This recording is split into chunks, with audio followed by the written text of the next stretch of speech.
नमस्कार। Chandrakant B Bhatt America से। दुनिया में इतनी सारी चीज़ें कभी कभी इत्तेफाक से बनती हैं।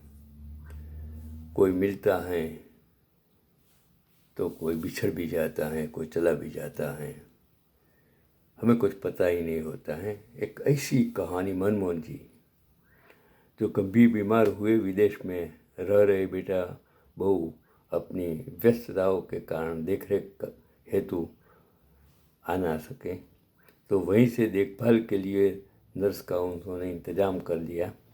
ज़्यादातर प्रदेश में रहने वाले बच्चे अपने माँ बाप की देखभाल नहीं कर पाते हैं, उसके जॉब में से रजा नहीं मिलती है, तो पैसा होने के कारण इंडिया में वो अपने माँ बाप के लिए इंतज़ाम करते हैं। तो जो नर्स मोना 32 साल की सुशील, सभ्य और स्नेही महिला थी, वह सुबह 7 बजे आती और शाम को 7 बजे चली जाती। बेहद विनम्र और जिंदा दिल महिला थी। पति कुछ साल पहले सड़क दुर्घटना में छोड़कर जा चुका था और घर में केवल बुजुर्ग सास ससुर और एक 10 साल की बेटी थी। मनमोहन जी मोना के मृदु व्यवहार के कायल हो गए। ऐसा लगता था कि मानव क्रोध पर विजय पाई हो। उसने मोना की स्नेह भरी देखभाल और दवाइयों के असर से मनमोहन जी की तबीयत में सुधार होने लगा। बेटा प्रतिदिन शाम को वीडियो कॉल कर उनका हालचाल जान अपने उत्तरदायित्व की इतिश्री कर देता था। जैसे जैसे मनमोहन जी की तन की तबीयत सुधार में आ रही थी, मन की तबीयत उदास होती जा रही थी। वजह थी स्वस्थ तो हो जाने के पश्चात उसी अकेलेपन को झेलना, क्योंकि अकेलापन सबसे बड़ी दुनिया की बीमारी है, कैंसर है, ऐसा मेरा मानना है। पिछले 1 महीने से मोना ऐसे हिल मिल गई थी जैसे उसकी अपनी बेटी हो, और इतवार के दिन वह अपनी बेटी साध्वी को भी साथ ले आती थी और उसकी प्यारी प्यारी बोली बोली बातों से रविवार बड़ा सुकून भरा कटता था। मनमोहन जी चाहते थे कि मोना यहीं रह जाए, लेकिन वह होममेड नई नर्स थी। उसके जाने के ख्याल भर से बुढ़ापे का अकेलापन उनकी बेचैनी बढ़ा देती थी। जब तक मोना घर में रहती, वह बड़ी सी इमारत घर लगती और शाम को उसके जाने के बाद वही घर भूत बंगला बन डरने को दौड़ता था। खैर, चाहने से क्या होता है।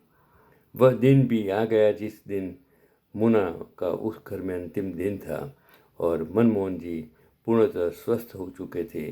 देखभाल के खर्च और मोना के कार्य का भुगतान उनका बेटा ऑनलाइन कर चुका था। सुबह से मनमोहन जी का दिल बड़ा भारी था। ऐसा महसूस हो रहा था जैसे अपनी बेटी को विदा कर रहे हो। इतवार था, सो साध्वी भी आ गई थी साथ में। शनिवार को उसने उसके लिए लाइट ड्रेस, शू, खिलौने, मिठाई बड़े प्यार से उसे दुलार करके हाथ में थमा दिए। साध्वी यह सब देने के लिए झिझकी और अपनी मम्मी की तरह देखा, और मम्मी की नज़रों की अनुमति मिलते ही उसने सब उत्साह से लपक कर अपनी छोटी सी गोद में समेट लिया। कई ज़्यादातर बच्चे अपने माँ बाप कहते नहीं है तब तक कोई चीज़ बाहर से लेते नहीं हैं, और उसे ही यूं चौंकता देख मनमोहन जी बड़े खुश हुए। फिर मोना की ओर देखकर एक थैला उसके हाथों में भी थमा दिया। उसमें क्या है अंकल जी? मोना ने अपनी उसी चिर परिचित कोमल आवाज़ में पूछा। तुम्हारे लिए सूट, मनमोहन जी ने मुस्कुराते हुए कहा। लेकिन अंकल जी, उसकी क्या ज़रूरत थी? साध्वी के लिए कितना कुछ ले आए आप, और मैं अपने काम के पैसे भी ले चुकी, उन्होंने प्रेम भरे शिकायत लहजे में कहा। ज़रूरत नहीं थी बेटा, यह तो बस एक बूढ़े पिता का अपनी बेटी के लिए स्नेह समझो तुम, कहते हुए मनमोहन जी ने आशीर्वाद भरा हाथ मोना के सिर पर फेरा। यह देखकर मोना की पलकें भारी हो आई। सब सामान उठा दोनों माँ बेटी जाने को तैयार हुई तो अचानक मोना ठहरी और मुड़कर मनमोहन जी को देखा। उसकी आंखों में आंसू थे। 5 मिनट दोनों तरफ बिछोह की पीड़ा रिश्ती रही और मोना मनमोहन जी के पास आई और उनके गले लग गई। यह देख साध्वी भी खुद को रोक न सकी और दौड़कर उन दोनों को अपने नन्हे आगोश में लपेट लिया। यह शायद संसार का सर्वोत्तम सुंदर दृश्य था।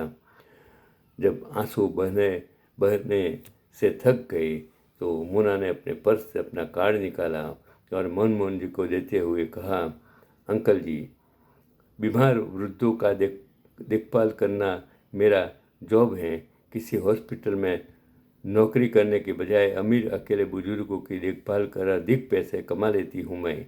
इस नौकरी से मुझे 2 फायदे हुए हैं। एक तो पति के जाने के बाद मजबूत आर्थिक संबल मिला और सपोर्ट मिला, और दूसरा आप जैसे बड़ों का भर भर आशीर्वाद और प्रेम मिला। मेरे दामन में इतनी दुआएं हैं कि कभी कभी खुद पर नाज होने लगता है कि जितने भी अकेले वृद्धों की मैंने देखभाल की है उनसे पारिवारिक रिश्ते बन गए हैं। सभी सुबह अपने अपने ज़रूरी काम निपटा कर मेरे घर आ जाते हैं और आपस में खूब हंसी मजाक बातें करके पूरा दिन बिताकर शाम को खाना खा कर जाते हैं। इससे मेरे बुजुर्ग हो चुके सास ससुर को भी साथ मिल जाता है। सुबह मेरे ड्यूटी और साध्वी के स्कूल चले जाने के बाद वह भी अकेले रह जाते हैं।